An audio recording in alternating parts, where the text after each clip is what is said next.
আসসালামু আলাইকুম সম্মানিত দর্শক মণ্ডলী, আপনাদের সাথে একটা জিনিস আমি শেয়ার করতে এই ভিডিওটা করলাম। আমি আজকে গিয়েছিলাম একটি খেলনার দোকানে কিছু খেলনা কেনার জন্য। তো সেখানে গিয়ে যেটা দেখলাম, 99% খেলনাই হচ্ছে পুতুল, বিভিন্ন পুতুলের সাথে সম্পৃক্ত। অল্প কিছু খেলনা আছে পুতুল ছাড়া, যেমন কিছু গাড়ি আছে আর বন্দুক আছে। তো এই জিনিসটা হচ্ছে, আমরা যখন বাচ্চাদের খেলনা কিনি, আমরা সাধারণত বাচ্চাদের কান্নাকাটির কারণে বা আমরা নিজেরাও এই ধরনের পুতুলগুলো কিনে আনি, কিন্তু এই পুতুলগুলি আসলে আমাদের বাসায় রাখা ঠিক না।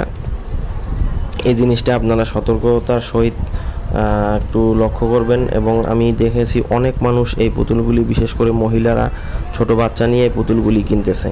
তো এটা পুতুলগুলি আসলে আমাদের ধর্মে, ইসলাম ধর্মে এই ধরনের পুতুল ঘরে রাখা নিষেধ।